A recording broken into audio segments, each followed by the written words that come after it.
സ്നേഹമുള്ളവരെ, സാർവത്രിക സഭ മിശിഹായുടെ രാജത്വ തിരുനാൾ ആഘോഷിക്കുന്ന ദിവസമാണിന്ന്. 1925 11 പിയൂസ് പാപ്പയാണ് മിശിഹായുടെ രാജത്വ തിരുനാൾ ആഘോഷിക്കാൻ കത്തോലിക്ക സഭയോട് ആഹ്വാനം ചെയ്തത്. അതിന് ഒരു പശ്ചാത്തലമുണ്ടായിരുന്നു. യൂറോപ്പിൽ ആത്മീയതയുടെ മേൽ സെക്കുലറിസം പിടിമുറുക്കുകയും ക്രൈസ്തവ മൂല്യങ്ങൾ തിരസ്കരിക്കപ്പെടുകയും ചെയ്ത ഒരു പശ്ചാത്തലത്തിലാണ് ക്രിസ്തുരാജന്റെ തിരുനാൾ ആഘോഷിക്കാൻ പാപ്പ ആഹ്വാനം ചെയ്യുന്നത്. ക്രിസ്തുരാജന്റെ തിരുനാൾ ആഘോഷിക്കുന്നതിലൂടെ യൂറോപ്പിന്റെ ആകാശത്ത് ക്രൈസ്തവ മൂല്യങ്ങൾ പുനഃസ്ഥാപിക്കപ്പെടുകയും മനുഷ്യ മനസ്സുകളിൽ, ആളുകളുടെ മനസ്സുകളിൽ ക്രിസ്തുരാജനെ കുറിച്ചുള്ള മതിപ്പ് കൂടുതൽ ഉണ്ടാക്കുകയും ചെയ്യുക എന്ന ലക്ഷ്യം സാധൂകരിക്കപ്പെട്ടു. ആ തരത്തിൽ യൂറോപ്പിലെങ്ങും വലിയ ആഘോഷത്തോടുകൂടി നടത്തിയ തിരുനാൾ ആരാധനാക്രമോത്സവത്തിലെ അവസാന ഞായറാഴ്ച ആഘോഷമായിട്ട് പിന്നീട് മാറുകയായിരുന്നു. അതിന് അതിൻ്റെതായ ഒരു പ്രാധാന്യം ഉണ്ടായിരുന്നു. ആരാധനാക്രമോത്സവത്തിന്റെ അവസാന ഞായറാഴ്ച സർവപ്രപഞ്ചത്തിന്റെയും രാജാവായി ഈശോയെ ഉദ്ഘോഷിച്ചുകൊണ്ട്, മിശിഹായെ ഉദ്ഘോഷിച്ചുകൊണ്ട് ആരാധനാക്രമോത്സവം അവസാനിപ്പിക്കുക എന്നുള്ളത് യുക്തിപൂർണമായിരുന്നു. അതിനുശേഷമാണ് അടുത്ത ഞായറാഴ്ച മുതൽ മംഗളവാർത്താക്കാലം ആരംഭിക്കുന്നത്. പ്രിയപ്പെട്ടവരെ, കേരളത്തിലും 10-30 വർഷങ്ങൾക്ക് മുമ്പ് ഈശോയുടെ രാജ്യത്വ തിരുനാൾ ആഘോഷിച്ചിരുന്നു. ക്രിസ്തുരാജൻ ജയിക്കട്ടെ എന്ന് പറഞ്ഞ് കുട്ടികൾ ഉൾപ്പെടെ ടൗണുകളിലേക്ക്, ഈ നഗരങ്ങളുടെ മധ്യത്തിലേക്കൊക്കെ വലിയ പ്രദർശനങ്ങൾ നടത്തി ടാബ്ലോകൾ അണിഞ്ഞൊരുക്കി നടത്തിയിരുന്ന വലിയ പ്രകടനങ്ങളൊക്കെ ഉണ്ടായിരുന്നു. അന്ന് ഒരുപാട് ആളുകൾ അതിൽ സംബന്ധിച്ചിരുന്നു. പ്രത്യേകിച്ച് നാനാജാതി മതസ്ഥരായ ആൾക്കാർ, ഹൈന്ദവ സഹോദരങ്ങൾ, ഈഴവ സമുദായത്തിൽപ്പെട്ട ആൾക്കാർ. ഈശോയായിട്ട് വേഷം വിട്ടിരുന്നത് തന്നെ ഹൈന്ദവ സഹോദരങ്ങളായിരുന്നു ചില സ്ഥലങ്ങളിലൊക്കെ. അതിൻ്റെ ചമയത്തിലും സർവ്വകാര്യങ്ങളിലും അവരെല്ലാം ഉൾപ്പെട്ടിരുന്നു. അപ്പോൾ ക്രൈസ്തവ മൂല്യങ്ങളെ നെഞ്ചിലേറ്റാനും അത് അവരുടെ മതവിശ്വാസം നിന്നുകൊണ്ട് തന്നെ അതിനെ അംഗീകരിക്കാനുള്ള വലിയ മനസ്സ് ഇവിടുത്തെ ഹൈന്ദവ സഹോദരങ്ങൾക്കുണ്ടായിരുന്നു. നിർഭാഗ്യവശാൽ പിന്നീട് കാലം മുമ്പോട്ട് പോകുമ്പോൾ ചില വർഗീയമായ പരാമർശങ്ങളൊക്കെ നടത്തി ചില നേതാക്കന്മാരൊക്കെ അങ്ങനെ അവരെ അകറ്റിക്കളഞ്ഞ ഒരു സാഹചര്യം ഉണ്ടായി എന്നുള്ളത് സത്യസന്ധമായ കാര്യം തന്നെയാണ്. അല്ലെങ്കിൽ എല്ലാവരും ഒരുമിച്ച് മനസ്സിലേറ്റിയിരുന്ന മഹത്തായ മൂല്യങ്ങളാണ്. ഈശോയെ നമ്മൾ എവിടെയെല്ലാം സ്ഥലങ്ങളിലാണ് നമ്മൾ കണ്ടിരുന്നത്. ഈശോയുടെ രൂപം തന്നെ വെച്ച് കുടുംബങ്ങളിൽ തന്നെ എത്രയോ ഹൈന്ദവ കുടുംബങ്ങളിൽ തിരുഹൃദയത്തിന്റെ രൂപമുണ്ടായിരുന്നു. അങ്ങനെ ഒരു കാലം, അതിൻ്റെ ഓർമ്മകളെല്ലാം നമ്മൾ അയവിറക്കുന്ന ദിവസം കൂടിയാണ് ക്രിസ്തുരാജന്റെ തിരുനാൾ ദിവസം. നമ്മളിത് ധ്യാനിക്കുമ്പോൾ 3 കാര്യങ്ങൾ നമുക്ക് ധ്യാനിക്കാം. പ്രിയപ്പെട്ടവരെ, ഈ വീഡിയോ അല്പം നീണ്ട ഒരു വീഡിയോ ആണ്. ചില വീഡിയോകളൊക്കെ നേരത്തെ കാലത്തൊക്കെ ഞാനിത് തുടങ്ങിയ സമയത്ത് 7-8 മിനിറ്റിൽ മാത്രമാണ് ഈ വീഡിയോകൾ നിർത്തിയിരുന്നത്. മിക്കവാറും ഈ ബൈബിൾ ഭാഗത്തിന്റെ പ്രായോഗിക പാഠങ്ങളായിരുന്നു പറഞ്ഞിരുന്നത്. പക്ഷെ ഒരുപാട് അൽമായർ ഇത് കാണുമ്പോൾ, ചില അൽമായരൊക്കെ പറഞ്ഞിരുന്നു, ഏതായാലും ഇതൊക്കെ പറയുമ്പോൾ അത് സമഗ്രമായിട്ടൊന്ന് വ്യാഖ്യാനിക്കാവോ, പ്രത്യേകിച്ച് കരിസ്മാറ്റിക്കാരൊക്കെ അങ്ങനെയാണ് ഇത് സമഗ്രമായ ഒരു വ്യാഖ്യാനം എന്ന നിലയ്ക്ക് ഈ വചന വ്യാഖ്യാനം മാറിയത്.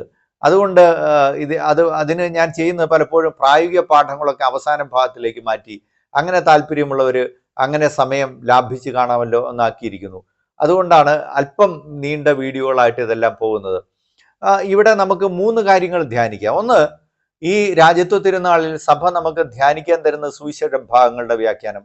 രണ്ടാമത്തെ കാര്യം, എങ്ങനെയാണ് ഈശോ സർവപ്രപഞ്ചത്തിന്റെ രാജാവെന്ന്, പ്രത്യേകിച്ച് ഭൂമിയിലെ ഏറ്റവും വലിയ പ്രതീകമായിട്ട് ഈശോ മാറിയതെങ്ങനെ, എല്ലാ മനുഷ്യരുടെയും മുമ്പിൽ മാറിയതെങ്ങനെ. മൂന്നാമത്തെ, നമ്മുടെ ഉത്തരവാദിത്വം എന്താണ്. നമുക്ക് ഒന്നാമത്തെ കാര്യത്തിലേക്ക് വരാം.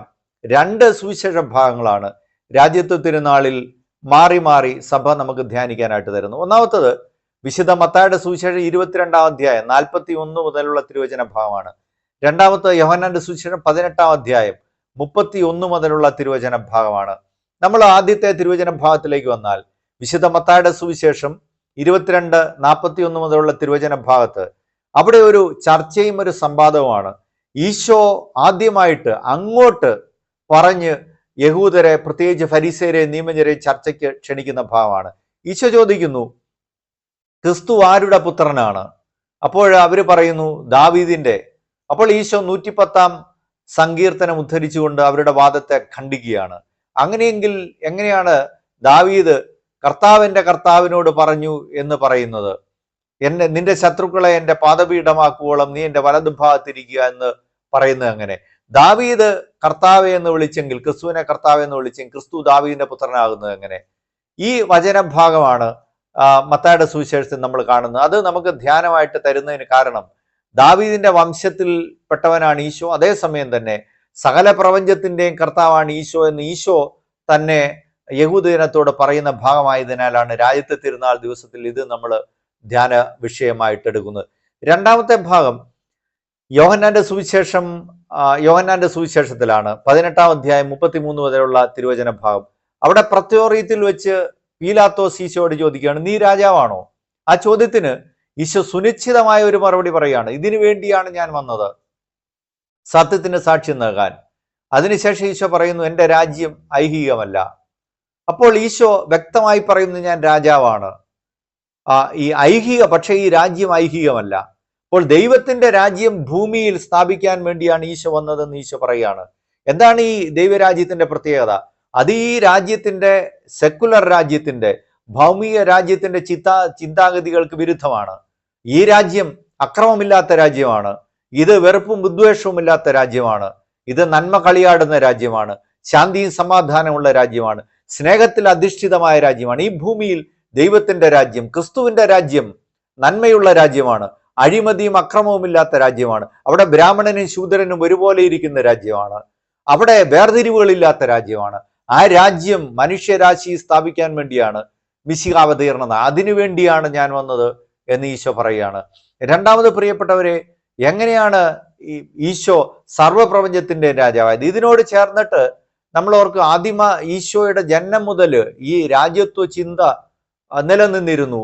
ഈശോ രാജാവാണെന്നുള്ള ചിന്തയിൽ തന്നെയാണ് സുവിശേഷങ്ങൾ മുഴുവൻ മുമ്പോട്ട് പോകുന്നത്. ഈശോ ജനിക്കുന്ന സമയത്ത് രാജാക്കന്മാർ, ജ്ഞാനികൾ വന്ന് ചോദിക്കുന്ന ഇതാണല്ലോ, യഹൂദർക്ക് രാജാവായി പിറന്നവൻ എവിടെയാണ്? രാജ കൊട്ടാരത്തിൽ വന്നത് അന്വേഷിക്കുന്നു. അവസാനം പിന്നീട് നമ്മൾ കാണുന്നു, ഈശോയെ വിചാരണ ചെയ്യുന്ന സമയത്ത് ഈശോയുടെ മേൽ ആരോപണമായിട്ട് ചിലർ പറയുന്നു, ഇവൻ തന്നെ രാജാവാക്കാൻ ശ്രമിച്ചു എന്നുള്ളതാണ്. അവസാനം പീലാത്തോസ് കുരിശിന്റെ മുകളിൽ എഴുതി വെക്കുന്നത് തന്നെ യഹൂദരുടെ രാജാവ് എന്നുള്ളതാണ്. ഞാൻ എഴുതിയത് തന്നെ എന്ന് പറഞ്ഞു. അപ്പോൾ സകല പ്രപഞ്ചത്തിന്റെ രാജാവ് എന്ന നിലയ്ക്ക് രാജാവ് എന്ന തലക്കെട്ടോടുകൂടി തന്നെയാണ് ഈശോയുടെ കുരിശിന്റെ മുകളിൽ പീലാത്തോസ് ആ വിധിവാചകം എഴുതി വെക്കുന്നത് തന്നെ. പ്രിയപ്പെട്ടവരെ, ഇത് പിന്നീട് ആദിമസഭയിലും ഈശോയുടെ രാജ്യത്വത്തെ ഏറ്റുപറഞ്ഞിരുന്നു. തിമോത്തിയോസ് എഴുതിയ ലേഖനത്തിൽ പൗലോസ്ലീഹ 1-ാം അധ്യായം 17-ാം വചനത്തിൽ പറയുന്നുണ്ട്, യുഗങ്ങളുടെ രാജാവും അനശ്വരനും അപരിമേയനുമായ ഏകകർത്താവ് എന്നവിടെ പറയുന്നുണ്ട്. നമ്മൾ അതുപോലെ തന്നെ വെളിപാടിന്റെ പുസ്തകത്തിൽ കാണുന്നുണ്ട്. 17-ാം അധ്യായത്തിലുണ്ട്, സിംഹാസനത്തിൽ ആരൂഢനാകുന്ന കുഞ്ഞാടിനെ കുറിച്ച് പറയുന്നുണ്ട്. അപ്പോൾ പിന്നീട് നമ്മൾ കുർബാനയിലൊക്കെ ലത്തീൻ ക്രമത്തിലും മലങ്കര ക്രമത്തിലും അതുപോലെ സീറോ മലബാർ ക്രമത്തിലും എല്ലാം ഉണ്ട്. സീറോ മലബാർ ക്രമത്തിൽ കുർബാന സ്വീകരണത്തിന് മുമ്പ് പറയുന്നുണ്ട്, രാജ്യവും ശക്തിയും മഹത്വവും അങ്ങയുടേതാകുന്നു. അവസാനമുണ്ട്, രാജാവും രക്ഷകനുമായ മിശിഹ എന്ന് പറഞ്ഞ ആശീർവാദത്തിൽ പറയുന്നുണ്ട്. അപ്പോൾ ഈശോയുടെ രാജ്യത്വത്തെ ഉദ്ഘോഷിച്ചുകൊണ്ട് തന്നെയാണ് ആരാധനാക്രമ മത്സരങ്ങളും പ്രാർത്ഥനകളും വിശുദ്ധ കുർബാന തന്നെയും മുമ്പോട്ട് പോകുന്നത് എന്നുള്ളത് നമ്മൾ ഓർക്കുക. പ്രിയപ്പെട്ടവരെ, എങ്ങനെയാണ് ഈശോ ലോകത്തിന്റെ മുഴുവൻ രാജാവാകുന്നത്? അതിന് നമുക്ക് ഏറ്റവും പ്രധാനപ്പെട്ട ഒരു പ്രസ്താവം യൂറോപ്പിനെ കിടുകിട ഉറപ്പിച്ച നെപ്പോളിയൻ ബോണപ്പാർട്ടിൽ നിന്നുണ്ടായ ഒരു പ്രസ്താവനയാണ്. നെപ്പോളിയൻ ബോണപ്പാർട്ട് പറഞ്ഞു, ഞാനും അലക്സാണ്ടറും സീസറും ഒക്കെ ഒരുപാട് രാജ്യങ്ങളെ കീഴടക്കി സാമ്രാജ്യങ്ങൾ സ്ഥാപിച്ചു. ഒരുപാട് പേര് ഞങ്ങൾക്കായിട്ട് മരിച്ചു. പക്ഷേ ക്രിസ്തു മനുഷ്യരുടെ മനസ്സിൽ അവന്റെ സാമ്രാജ്യം തീർത്തു. അവൻ ഞങ്ങൾക്ക് വേണ്ടി ചിലരൊക്കെ മരിക്കാൻ തയ്യാറായേക്കാം, പക്ഷെ അവനു വേണ്ടി അനേകായിരങ്ങൾ ഇന്നും മരിക്കാൻ തയ്യാറായിട്ട് നിൽക്കുന്നു. അവൻ സകല പ്രപഞ്ചത്തിന്റെയും രാജാവാണ്. അവൻ മനുഷ്യരാശിയുടെ രാജാവാണ്. പിന്നീട് കഴിഞ്ഞ കാലങ്ങളിൽ വായിച്ച ഒരു പുസ്തകത്തിന്റെ ഒരു പുസ്തകം ഓർക്കുകയാണ്. അത് കേരള സാഹിത്യ അക്കാദമി അവാർഡുകൾ നേടിയ ഒരു നോവലാണ്. മനുഷ്യനൊരു ആമുഖം എന്ന് പറയുന്ന നോവൽ. എഴുതിയത് ഒരു ഹൈന്ദവനാണ്, സുഭാഷ് ചന്ദ്രൻ. അവിടെ ഒരു രംഗമുണ്ട്, രണ്ടുപേര് കമിതാക്കള് ഒരുമിച്ചിരുന്ന് സംഭാഷണം നടത്തിയാണ്. ജിതനും ആൻമേരിയുമാണ്. ആൻമേരിയോട് ജിതൻ ചോദിക്കുന്നു, ബൈബിളിലെ ഏറ്റവും ചെറിയ വാക്യം എന്താണ്? അപ്പോൾ ആൻമേരി കുറച്ചു നേരം ഇങ്ങനെ പതറി നിൽക്കുമ്പോൾ ജിതൻ തന്നെ പറയുന്നു, യേശു കരഞ്ഞു എന്നുള്ള വാക്യമാണ്. എന്നിട്ട് പറയുന്നു, ഇതാണ് ബൈബിളിലെ ഏറ്റവും വലിയ വാക്യം തന്നെ. അതവർ പറഞ്ഞുകൊണ്ടിരിക്കുമ്പോൾ ഒരു മലഞ്ചെരിവ് താണ്ടി ഒരു ലോറി കയറി വരികയാണ്. ലോറിയുടെ മുകൾ ഭാഗം അവർക്ക് കാണാം. അത് പതുക്കെ പ്രത്യക്ഷമായി വരുമ്പോൾ അതിലെഴുതിയിരിക്കുന്നു, ക്രൈസ്റ്റ് ദ കിങ്. അപ്പോൾ ജിതൻ പറയുന്നു, നോക്കൂ, മനുഷ്യന് വേണ്ടി കരഞ്ഞുകൊണ്ട് പ്രപഞ്ചത്തിന്റെ രാജാവായവനാണ് ക്രിസ്തു. പ്രിയപ്പെട്ടവരെ, ലോക ചരിത്രത്തെ തന്നെ രണ്ടായി മാറ്റിക്കൊണ്ട് മനുഷ്യചരിത്രം ഈശോയുടെ പ്രബോധനങ്ങളെ അടിസ്ഥാനപ്പെടുത്തി തന്നെ വേർതിരിക്കപ്പെടുകയാണ്. അത്രയും കാലങ്ങൾക്ക് മുമ്പുള്ള ലോകക്രമവും ലോകവീക്ഷണവും എല്ലാം മാറ്റുകയാണ്. അതാണ് AD-BC എന്ന മനുഷ്യ ചരിത്രം രണ്ടായിട്ട്. ഹ്യൂമൻ ഹിസ്റ്ററിയുടെ നടുവിൽ Jesus is standing at the centre of human history. മനുഷ്യ ചരിത്രത്തിന് നടുവിൽ നിൽക്കുകയാണ്. ഓരോ ദിവസവും പോലും സമയം പോലും ഈശോയെ അടിസ്ഥാനപ്പെടുത്തിയാണ് നിലനിൽക്കുന്നത്. ഗ്രിഗോറിയൻ കലണ്ടർ മഹാനായ ഗ്രിഗറി പാപ്പ തയ്യാറാക്കിയ ലോകം മുഴുവൻ പാലിക്കപ്പെടുന്ന 1-2 രാജ്യങ്ങളിലൊഴികെ ഗ്രിഗോറിയൻ കലണ്ടറിന്റെ അടിസ്ഥാനം എന്ന് പറയുന്നത് സൺഡേ കേന്ദ്രീകൃതമായി, ഈശോയെ കേന്ദ്രീകൃതമായി, ഈശോയുടെ ഉയർപ്പ് കേന്ദ്രീകൃതമായി സജ്ജമാക്കപ്പെട്ടിരിക്കുന്ന കലണ്ടറാണ് എല്ലാ ജാതി മതസ്ഥരും ഫോളോ ചെയ്യുന്നതെന്ന് നമുക്കറിയാം. കുറച്ചു കാലങ്ങൾക്ക് മുമ്പാണ് ലോകത്തിലെ ഏറ്റവും പ്രമുഖമായ മാസിക ടൈം മാസിക ഒരു സ്പെഷ്യൽ എഡീഷൻ നടത്തിയത്. 2024 സെപ്റ്റംബറിലാണ്. ആ സ്പെഷ്യൽ എഡീഷന്റെ കവർ പേജ് തന്നെ ഈശോയുടെ പടമാണ്, ഈശോയുടെ രൂപമാണ്. അവിടെ പറയുന്നു who he was and who he is.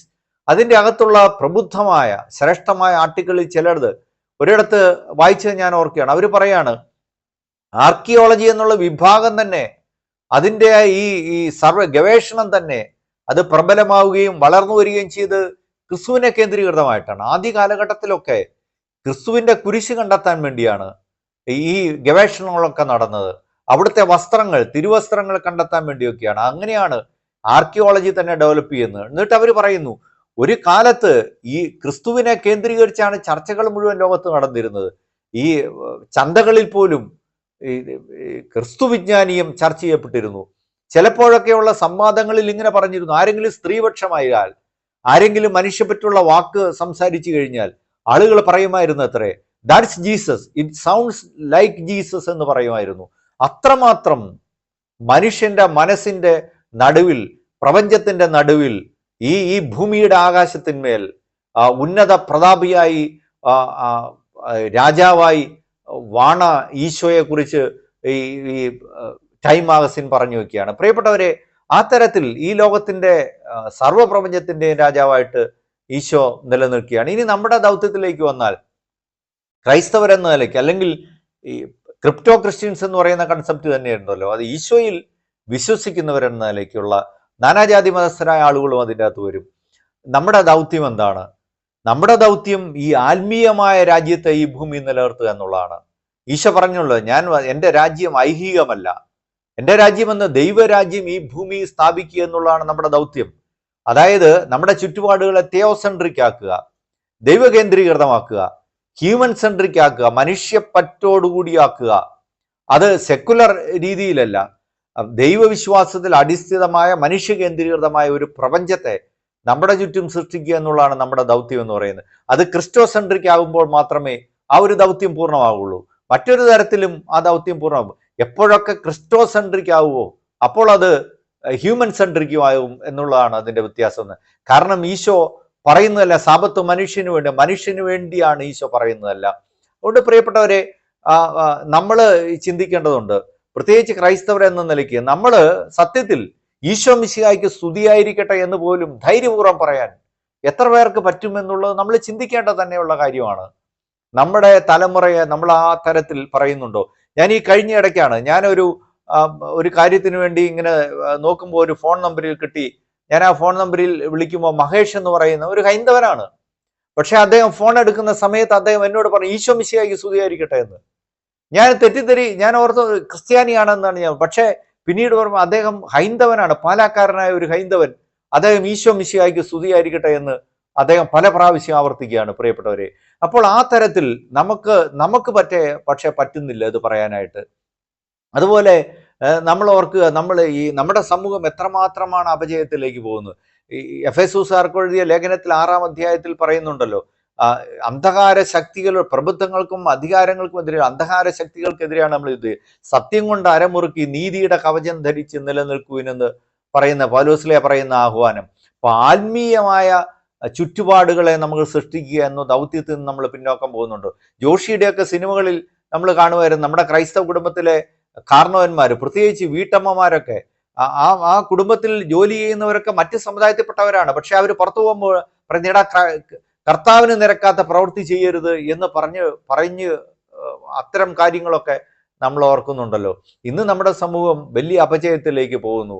ഏറ്റവും കൂടുതൽ മയക്കുമരുന്ന് ഉപയോഗിക്കുന്നവരായിട്ട്, അതിൽ അടിമപ്പെട്ടു പോകുന്നവരായിട്ട്, അപകടങ്ങൾ കൂടുതലായിട്ട് ഉണ്ടാക്കുന്നവരായിട്ട്, ആത്മഹത്യ ചെയ്യുന്ന ആളുകൾ നമ്മുടെ ഇടയിൽ കൂടുന്നു. അങ്ങനെയുള്ള പലതരത്തിലുള്ള അപചയങ്ങളിലേക്ക് നമ്മൾ പോകുന്നു. നമ്മൾ സഭയെ ചീത്ത പറയുന്നവരായിട്ട് മാറുന്നു.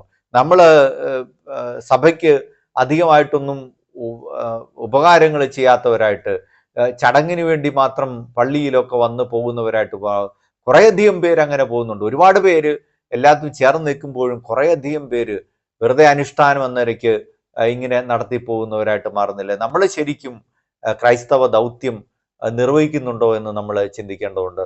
നമ്മൾ ഈശോയെ രാജാവായിട്ട് നമ്മുടെ ജീവിതത്തിലും കുടുംബങ്ങളിലും സമൂഹത്തിലും ഉദ്ഘോഷിക്കാൻ തയ്യാറാകുന്നുണ്ടോ എന്ന് ചിന്തിക്കേണ്ടതാണ്. Subscribe now and press the bell icon. Never miss an update.